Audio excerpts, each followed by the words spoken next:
There's something deeply unsettling about human obsession, isn't there? That point when intense desire just twists, when affection becomes this suffocating, terrifying prison, or, when rejection sparks something violent, illogical. Yeah. It really shows how thin that line can be between connection and, well, something dangerous. It really does. When does that attachment become consuming? When does it just erase boundaries and sometimes even basic logic? Exactly. So today we're taking a deep dive into 3 chilling, real-life accounts of extreme obsession. Some people might use the term yandere behavior, from Japanese pop culture. Describe someone initially loving who becomes violently obsessive. It's kind of a fitting, if informal, label for what we're looking at. Our mission isn't just the shock value, though. It's to unpack these stories, try to understand the patterns, the red flags, and the psychological impact of these really distorted attachments. And importantly, these aren't made-up stories. They come from various first-hand or second-hand accounts shared online. One's from someone linked to a private investigation company, another is a direct personal story about a relationship, and the third, that one's relayed by a psychiatrist from a patient's actual written statements. Yeah, so these are unsettling glimpses into real human experiences. Let's start in Japan. And you might be surprised, actually, that reported stalker cases there have been climbing pretty dramatically. Yeah. Over 22,000 incidents logged just last year. It's a serious issue. That context is important because in Japan, private investigators, while often known for dealing with cheating partners, they also get involved a lot with stalking cases. People can be reluctant to go straight to the police sometimes. Right. Which brings us to a young man we'll call Mr. Ichi. So picture this. January 2013. He's coming home from work. As he gets near his apartment, there's a woman just standing there, waiting. Her name was Koiko. Now, Mr. Ichi had seen her briefly, weeks before, at a friend's party. But they didn't formally meet, didn't talk, definitely didn't see each other again. Or, well, so he thought. What he didn't know was that Koiko had become fixated on him. From that single moment at the party, she'd apparently just stared at him and then started following him. Her initial stalking was creepy, definitely, but not physically harmful at first. She'd just show up outside his door, sometimes just standing there, other times staring up at his window from a distance. She never tried to force her way in. If he asked her to leave, she actually would. There was no logical reason. Just this pure, silent obsession, not trying to hurt him, just there. Must have been incredibly unnerving. That's exactly it. That lack of overt malice combined with this persistent, illogical presence.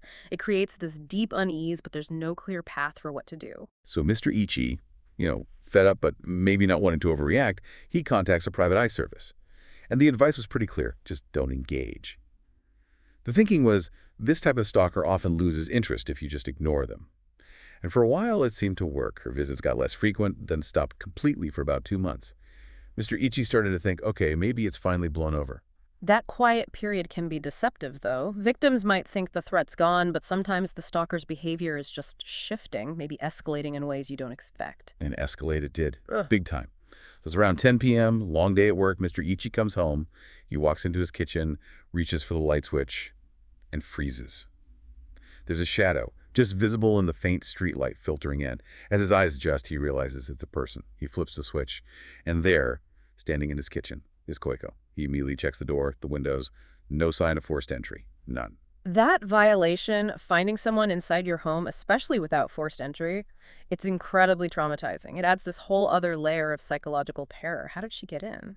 Exactly. And Koiko, almost like she read his mind, just says, "The landlady let me in." Oh.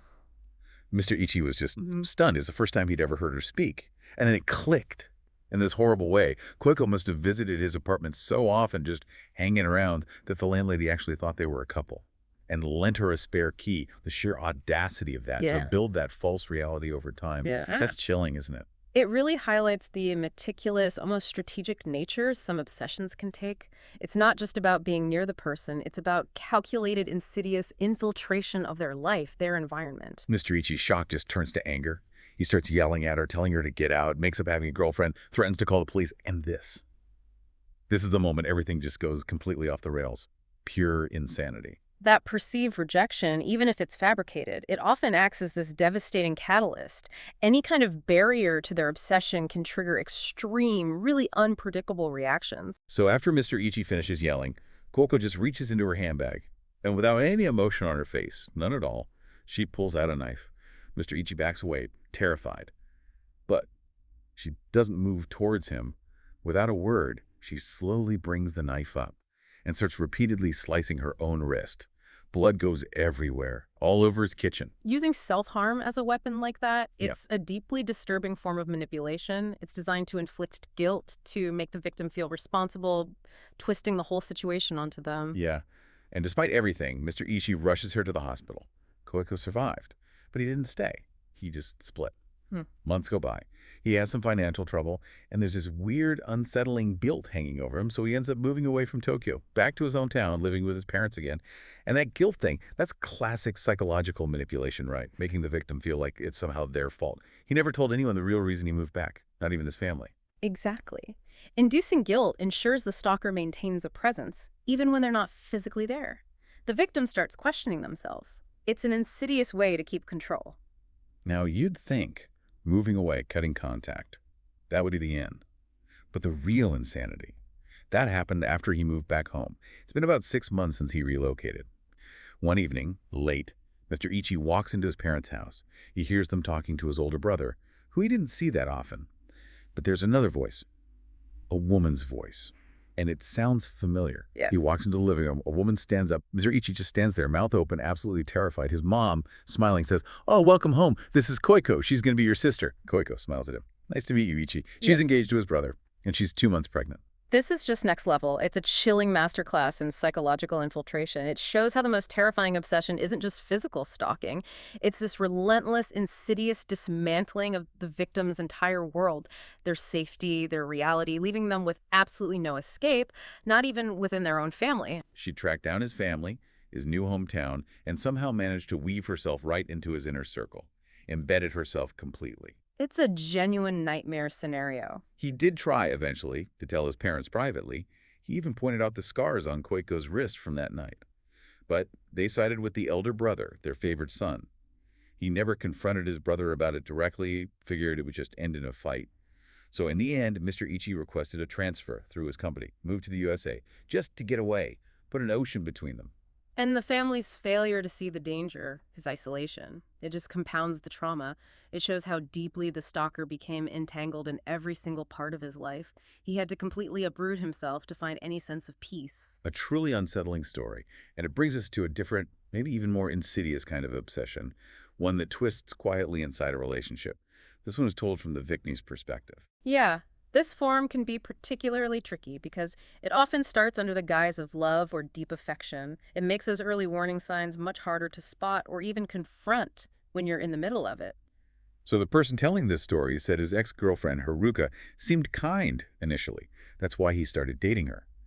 But he pretty quickly noticed some troubling traits. She was incredibly pessimistic, always bringing the mood down.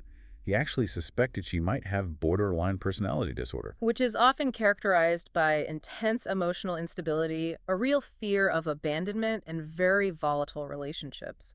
Those fears can definitely manifest as extreme control. And the control started subtly. Like every single time he finished a phone call, she'd grill him. Who was it? What did they talk about? Even if it was just his parents. Constant questioning. That relentless need for reassurance, the constant questioning, classic early signs of insecurity. And if it's not addressed, it can really grow into severe controlling behavior. It's all built on distrust, fundamentally. And it absolutely did grow. Weekends. Mandatory time with her. Every single minute. If he had to travel for work, she'd call him hourly. On the hour. She even demanded proof he was actually where he said he was, doing work. He later reflected that he felt she would have controlled his every bodily function if she had the chance. Wow. That phrase really captures the total erasure of privacy, of autonomy. It shows how pervasive the control became, touching every single part of his life, a need to dictate everything. Then came the more overt threats. Really chilling things like, if you ever leave me for another girl, you know that I'd kill you, right? He knew it wasn't normal, but he said he was still in love at that point. Eventually, though, he decided enough was enough. He actually tried to intervene, went to see her parents, hoping to talk about her issues. Didn't tell Haruka he was going. That's a brave step, but difficult. Family intervention can help, but only if the family is actually aware there's a problem and receptive. Otherwise, yeah, it can backfire and isolate the victim even more. And that's exactly what happened here. Before he could even bring up his concerns, her parents just started thanking him profusely, saying how depressed Haruka had been for years, how she hadn't really laughed until he came along. Her mother was almost crying with gratitude. He said it felt surreal. He just ended up saying everything was fine and left. Felt this renewed but ultimately pointless sense of needing to make it work. It really highlights the challenge. If the family is unaware or maybe in denial, it creates this impossible situation for the victim seeking support. It just tragically reinforces the whole cycle. Yeah, it didn't last, obviously. Haruka's control just got worse. Eventually, any conversation with any other woman was forbidden, completely. He mentioned a work thing with female colleagues. She deleted their numbers from his phone. Even just saying hello to female neighbors was banned. If they went to a restaurant and had a waitress, Haruka would order for him. Wouldn't even let him look at the waitress. He couldn't take it anymore. These aren't just jealousy issues anymore. It's building a complete psychological cage around him. It's about owning his entire social existence, erasing his freedom piece by piece. So one weekend, he goes to Haruka's apartment. He's going to break up with her. He actually scripted out what he was going to say, tried to be as kind as possible. Yeah. He finished speaking, he felt this huge sense of relief. He looked up, saw her staring at the floor, didn't want to make her cry, so he turned to leave. But as he got up, she suddenly snapped her head up, let out this massive shriek and yelled, "How dare you!" Yeah. Her face, he said, contorted into this devilish snarl. No sadness in her eyes at all, just pure fury, like he was vermin. That sudden switch from seeming calm or upset to just explosive rage. It's a terrifyingly common pattern in these dynamics. The perceived loss of control triggers this extreme, dangerous response. Before he could even react, she grabbed his shirt, threw him to the ground with this. Strength, he said, felt almost otherworldly. Then she ran towards the kitchen, screaming, "You don't deserve to live, you disgusting degenerate. I'm going to cut your throat." He was terrified. He just bolted out the door, didn't even grab his shoes, realizing she'd gone for a weapon. That's not just about hurting him physically. It's about regaining control through sheer terror. His immediate recognition of the danger, it shows the terrifying reality he'd been living with. He knew it was serious. He sprints for the elevator, but just as the doors start to open, he sees her burst out of her apartment, knife in hand, looking utterly possessed. He cries out, scrambles for the stairs instead, runs down 5 flights as fast as he can, her screams just echoing behind him, getting closer. He hits the ground floor, pauses for a split second, hides in the shadow by the stairs. As she comes thundering down, he sticks his leg out, trips her. She goes flying, crashes face first onto the ground. He heard this awful crack, then a heavy thud. That desperate escape, ending in an act of self-preservation, it just underscores the extreme danger he was in. Her singular focus on him, even as she fell, speaks volumes about the depth of her deranged obsession. He just left her there? Yeah. Didn't call an ambulance, didn't call the police. He was afraid he'd be seen as the bad guy, maybe that she'd sue him. He just drove away, moved apartments immediately, told all his colleagues strictly not to give out his new address. He thought, finally, it was over. But it wasn't quite. A few days later, a letter arrived. Handwritten envelope, no stamp, delivered by hand. Inside just one sentence. "I will always be waiting for you." Signed with a red lipstick kiss mark. He was left wondering, was it a threat or some kind of twisted promise? He said that fear, it stays with him even now. And that really brings up the question, doesn't it? Where is that line between intense love and pathological control? When does it tip over into dangerous obsession? That final letter, it just perfectly illustrates the lasting psychological torment. Physical escape doesn't always mean freedom from that shadow. The trauma just lingers. It's a persistent threat. Which brings us to our third and final story for today. This one offers more of a clinical perspective. It comes via a psychiatrist friend in Tokyo about a patient of his who was charged with assault. Apparently, due to her mental state at the time, she could only provide her account in writing, which adds this other layer of disturbing authenticity. All right, so this gives us a really unique, unsettling window into the distorted internal logic of someone exhibiting this extreme behavior. It's directly from their perspective, filtered through this clinical setting. A stark look at how twisted reality can become. So her written account starts with a breakup. She just couldn't comprehend the words breakup. She wrote something like, "I devoted the last few years of my life entirely to him." Yeah. She detailed how everything she did, her cooking, her money, it was all for him. In her mind, it was complete, total devotion. That self-perception is crucial here. She genuinely saw her actions as the absolute peak of love and support, not as suffocating or burdensome. It shows this profound disconnect from his experience, a complete lack of empathy, really. He tried to explain why he was ending it. Told her she was too heavy, not physically, but emotionally heavy, a mental burden. He called her clingy, overprotective, even said something like, he felt she'd wipe my backside for me if I asked you to. But she just couldn't understand any of it. In her, twisted logic, she thought she was giving him a second mother, someone to cater to his every need. She genuinely believed, quote, so many people would dream to have someone like that. That's an extreme distortion of reality. Her total inability to grasp his perspective or the impact of her actions, it's a massive red flag. Yeah. It demonstrates a complete breakdown in understanding, a dangerously self-focused view of the relationship. So in her desperation, she pleads, I'll do whatever it is you want me to do. And his response was blunt, cutting, get out of my sight. Get out of my sight as fast as possible. Those words, intended as a clear final break, were tragically misinterpreted through the filter of her disordered thinking. Her mind just seized on a literal and catastrophic interpretation. Yeah. Her literal interpretation was just horrific. Yeah. She took get out of my sight to mean she had to make him unable to see. That became, in her mind, the only solution to grant his wish. So she goes to a convenience store, buys a screwdriver. She buzzes his apartment. He opens the door almost right away, asks what she wants. She says, I want to make it up with you. He apparently yells, I told you to stay out of my sight. And she replies, I know, I'll fulfill your wish. I'd do anything for you. The premeditation there, combined with that completely distorted logic, it shows this terrifying lack of impulse control and a complete dehumanization of the person she supposedly loved.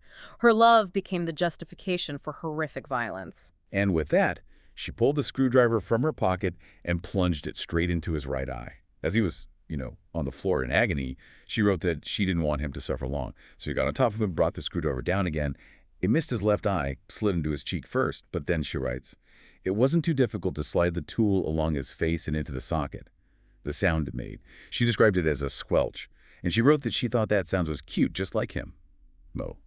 The psychiatrist, understandably, found it hard to believe at first, but later confirmed it was all true. When she was sober, he even had the written proof. This final story, it just perfectly illustrates that extreme distortion of reality, the dangerous mix of intense obsession and a complete detachment from logic, from empathy. And if you think about the bigger picture here, it really raises questions about severe mental health issues. When they're untreated or profoundly misunderstood, how do they contribute to these terrifying outcomes? It's a complete break where love is just indistinguishable from causing profound harm. So we've covered 3 incredibly disturbing accounts today, each showing a different side of extreme obsession. From Koiko's relentless, calculated psychological infiltration to